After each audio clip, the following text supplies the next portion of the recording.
അവൻ ചെയ്തത് ആയിരമായി സ്തുതിച്ചിടുന്നേ.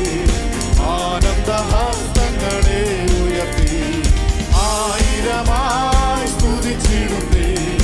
ആനന്ദഹസ്തങ്ങളെ ഉയർത്തി വാഴ്ത്തി സ്തുതിക്കുമെന്നും ഞാൻ എൻ്റെ താഴ്ചയിലോർത്ത ഈശനെ. സ്തുതിക്കുമെന്നും ഞാൻ എൻ്റെ താഴ്ചയിലോർത്ത ഈശനെ. പാപശാപരോഗമായവന്റെ ഭീതിയാ നാശഗന്ധത്തിൽ പതിക്കും നേരത്തിൽ. പാപശാപരോഗമായവന്റെ ഭീതിയാ നാശഗന്ധത്തിൽ പതിക്കും നേരത്തിൽ. സ്നേഹഹസ്തം നീട്ടിയെന്നെ തിരുരാജ്യത്തിലാക്കിയല്ലോ. സ്നേഹഹസ്തം നീട്ടിയെന്നെ തിരുരാജ്യത്തിലാക്കിയല്ലോ. സ്തുതിക്കുമെന്നും ഞാൻ എൻ്റെ താഴ്ചയിലോർത്ത ഈശനെ. സ്തുതിക്കുമെന്നും ഞാൻ എൻ്റെ താഴ്ചയിലോർത്ത ഈശനെ. യേശുക്രിസ്തുവിന്റെ നാമത്തിൽ എല്ലാവർക്കും സ്നേഹവന്ദനം.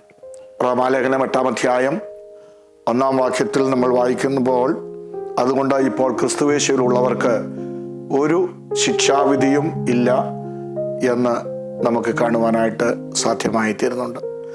ക്രിസ്തുവിൽ ആയവർക്ക് ലഭ്യമായി തീരുന്ന നന്മകളെക്കുറിച്ച് ശ്ലീഹനായ പൗലോസ് ആത്മനിറവോടെ ഈ അധ്യായത്തിൽ രേഖപ്പെടുത്തിയിരിക്കുന്നത് നമുക്ക് കാണുവാനായിട്ട് കഴിയും. പാപത്തിൻ്റെ ശിക്ഷയായ നിത്യമരണത്തിൽ നിന്ന് നമ്മെ വിടുവിച്ചു എന്നതാണ് അതിലേറ്റവും പ്രധാനമായി നമുക്ക് കാണുവാനായിട്ട് കഴിയുന്നത്. അതുകൊണ്ടാണ് നാം കണ്ടത് ക്രിസ്തുയേശുവിലുള്ളവർക്ക് ഒരു ശിക്ഷാവിധിയും ഇല്ല എന്നുള്ളത്. റോമാലേഖനം 8-ാം അധ്യായം 15-ാം വാക്യത്തിൽ വായിക്കുമ്പോൾ, ഭയത്തിൽ നിന്നും അവൻ നമ്മെ വിടുവിച്ചു എന്നാണ്. പാപത്താൽ മനുഷ്യനിൽ ഭയം ഉളവാകുവാനായിട്ട് ഇടയായി തീർന്നു. ആ ഭയം മനുഷ്യനെ എല്ലാ കാലവും വാണുകൊണ്ടിരിക്കുന്നു, ഭരിച്ചുകൊണ്ടിരിക്കുന്നു.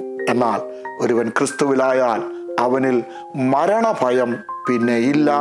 കാരണം ആ ഭയത്തിൽ നിന്നും ദൈവം അവനെ വിടുവിക്കുവാൻ ഇടയായിത്തീർന്നു.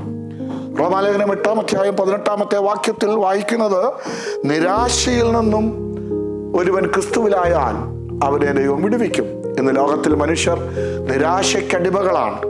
എന്നാൽ ഒരു ദൈവഭക്തനെ സംബന്ധിച്ച് അവൻ ക്രിസ്തുവിൽ ജീവിക്കുന്നു എങ്കിൽ നിശ്ചയമായിട്ടും നിരാശ അവനെ വാഴുകയില്ല.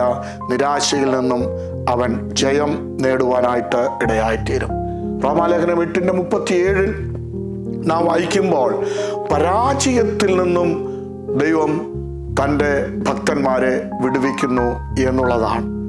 നമുക്കറിയാം, ലോകം പരാജയത്തിലേക്ക് കുപ്പുകുത്തുമ്പോൾ, പിശാച് മനുഷ്യനെ തകർത്ത് കളയുവാൻ, പരാജയപ്പെടുത്തുവാൻ പരിശ്രമിക്കുമ്പോൾ, ഒരുവൻ ക്രിസ്തുവിലായാൽ അവന് പരാജയം ഇല്ല. കാരണം അവൻ സേവിക്കുന്നത് വിക്ടോറിയസ് ക്രൈസ്റ്റിനെയാണ്, ജയാളിയായ ക്രിസ്തുവിനെയാണ്. അതുകൊണ്ട് പ്രിയമുള്ളവരെ, നമ്മുടെ ജീവിതം എല്ലായ്പ്പോഴും ക്രിസ്തുവിൽ ആയിരിക്കട്ടെ. അങ്ങനെ ക്രിസ്തുവിലായിരുന്നു കൊണ്ട് ഈ പറയപ്പെട്ട നിരാശയിൽ നിന്നും, ഭയത്തിൽ നിന്നും, പരാജയത്തിൽ നിന്നും വിടുതൽ പ്രാപിച്ചുകൊണ്ട് ഓരോ ദിവസവും മുൻപോട്ട് പോകുവാൻ സർവശക്തനായ കർത്താവ് നമ്മെ സഹായിക്കട്ടെ എന്ന് ഞാൻ പ്രാർത്ഥിക്കുന്നു. നമുക്ക് ദൈവസന്നിധിയിൽ പ്രാർത്ഥിക്കാം. കരുണയുള്ള ദൈവമേ, സ്വർഗസ്ഥ പിതാവേ, ഞങ്ങളുടെ ജീവിതം എല്ലായ്പ്പോഴും അങ്ങയിൽ ആയിരിക്കാൻ സഹായിക്കണമേ. നിത്യമരണത്തിൽ നിന്നും, നിരാശയിൽ നിന്നും, പരാജയത്തിൽ നിന്നും, ഭയത്തിൽ നിന്നും ഞങ്ങളെ വിടുവിച്ച് ജയകരമായി ജീവിപ്പാൻ കർത്താവ് സഹായിക്കണം. യേശുവിൻ നാമത്തിൽ തന്നെ ആമേൻ. Thank you. God bless U.